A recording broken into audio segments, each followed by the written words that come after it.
Biden bribery allegations, grand jury accuses key source of lying. The U.S. Department of Justice and the Federal Bureau of Investigation seem to have their wires crossed over a key witness in the Hunter Biden bribery investigation. DOJ Special Counsel David Weiss announced a grand jury issued an indictment against Alexander Smirnov. According to the DOJ, Smirnov, 43, was charged with making a false statement in violation of 18 U.S.C. 1001 and creating a false and fictitious record in violation of 18 U.S.C. 1519 for statements he made that were recorded in an official record by the FBI. Smirnov reportedly was arrested in Las Vegas upon arrival at Harry Reid International Airport from an overseas flight. Democrats, in line with most media outlets, are calling Smirnov a liar, while playing up the notion that Republicans would seem no longer to have a bribery case against Hunter Biden and his father, Joe. U.S. facing serious security threat, top lawmakers. The United States is facing a new and serious national security threat, top officials warned Wednesday, with two media outlets reporting it involves a Russian attempt to build a space-based nuclear capability. ABC News and the New York Times quoted unidentified officials saying that Russia was developing a nuclear, space-based anti-satellite weapon. According to officials quoted in the Times, Russia has not yet deployed such a capability. In public, officials said there was no need for panic, but refused to give details, only issuing cryptic statements about a serious matter, which is set to be discussed in a closed-doors meeting between congressional leaders and the White House on Thursday. The first inkling of something unusual came from U.S. House Intelligence Committee Chairman Michael Turner, who abruptly issued a statement referring to a serious national security threat. "I am requesting that President Biden declassify all information relating to this threat so that Congress, the administration and our allies can openly discuss the actions necessary to respond to this threat," he said. Unidentified sources told NBC and CNN the threat was a highly concerning Russian military capability, without providing further details. Turner and his Democratic counterpart Jim Himes said in a letter to lawmakers the panel had identified an urgent matter with regard to a destabilizing foreign military capability that should be known by all congressional policymakers. They said the committee had voted on Tuesday to make classified information available in a secure location for review by lawmakers until Friday. Himes urged caution, however, in a separate statement in which he described the intelligence as significant but not a cause for panic. The Republican House Speaker, Mike Johnson, also urged caution, telling reporters at the Capitol that there is no need for public alarm.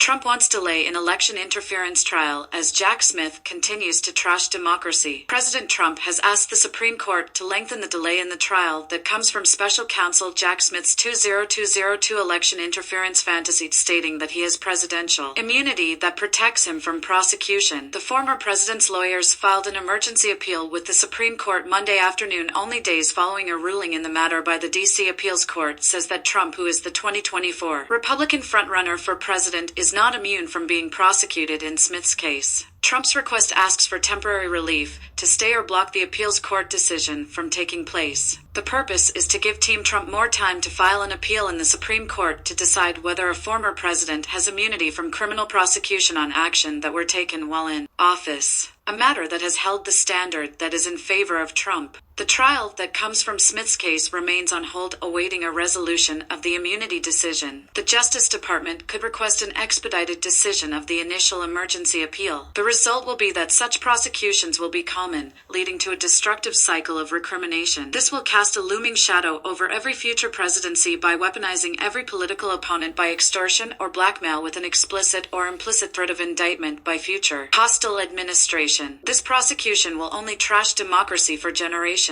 One of Trump's spokespersons said this is a powerhouse filing, and without proper immunity, a president will never be able to function correctly. This filing comes after D.C. federal judge Tanya Chutkan delayed the trial that was set to begin on March 4th, just a day before Super Tuesday primaries in Alabama, Alaska, American Samoa, Arkansas, California, Colorado, Maine, Massachusetts, Minnesota, North Carolina, Oklahoma, Tennessee, Texas, Utah, Virginia, and Vermont. Smith charged Trump with conspiracy to defraud the United States, conspiracy to obstruct an official proceeding, and conspiracy against rights. Trump pled not guilty to all charges in August 2023. Systems down, Vegas casinos undergoing strange cyber attacks. GM Properties, Caesars Entertainment, and other Las Vegas properties are enduring their 8th day of suspicious cyber attacks. The attacks first began the morning of Sunday, September 10th, and have shown very little signs of slowing down.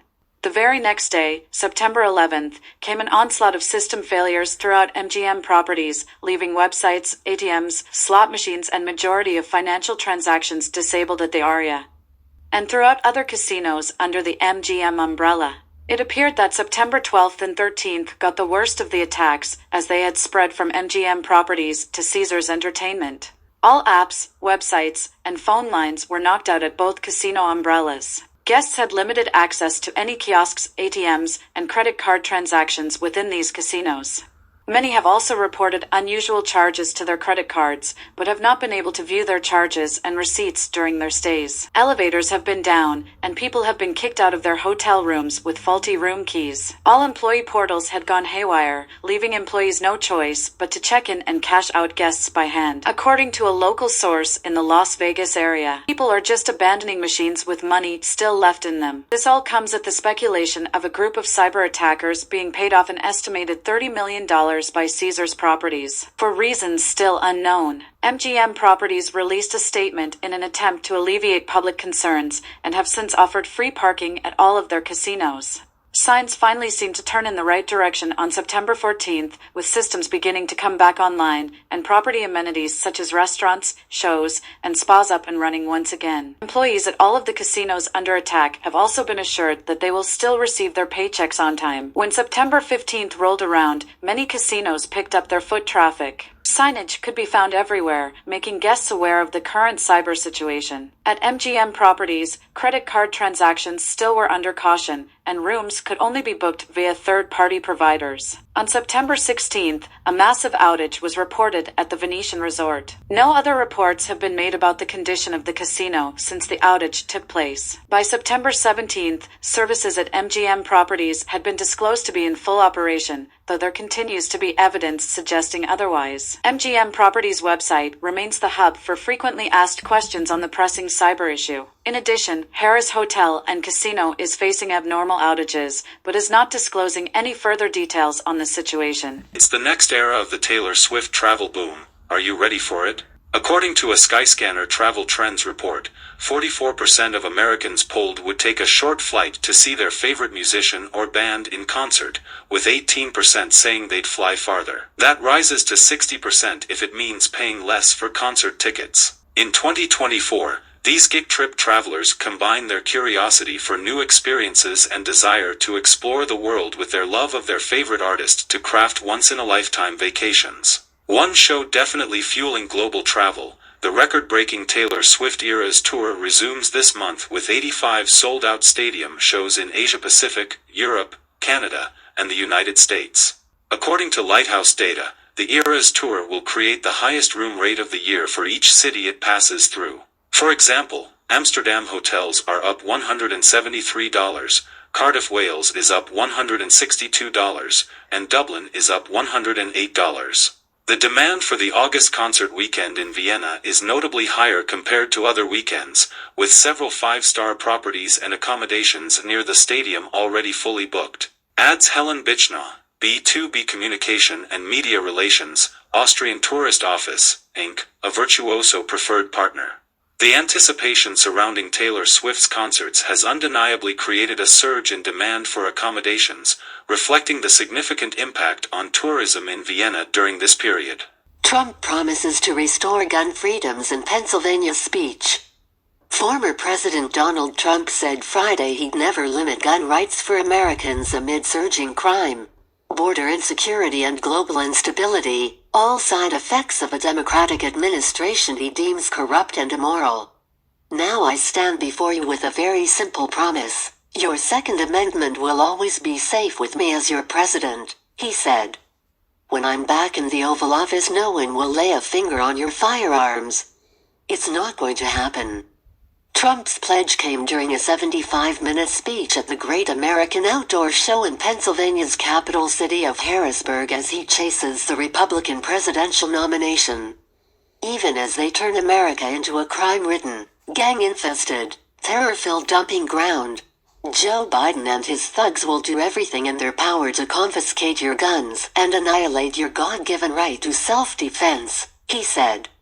During the event hosted by the National Rifle Association, the former president recalled his efforts to protect and expand gun rights during his first term, including opening federal land for public hunting access, reversing an executive order that limited ownership rights for some Social Security recipients, and withdrawing from the United Nations Arms Trade Treaty, where basically they take your guns, Trump said.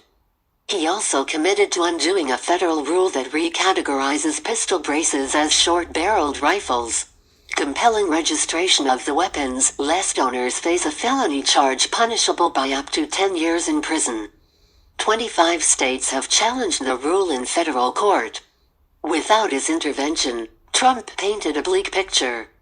It means hundreds of more radical left judges waging a crusade against law-abiding gun owners, and 4 more years of Joe Biden means a non-stop war on gun makers, dealers and sellers designed to put the entire industry right out of business, he said. He didn't forget to skewer the Department of Justice's decision against charging President Joe Biden for mishandling classified documents over his 40-plus years in office, either, calling his own infractions peanuts comparatively. Trump's speech comes after a visibly upset Biden addressed the nation late Thursday to respond to a special counsel investigation that laid bare numerous examples of his memory loss.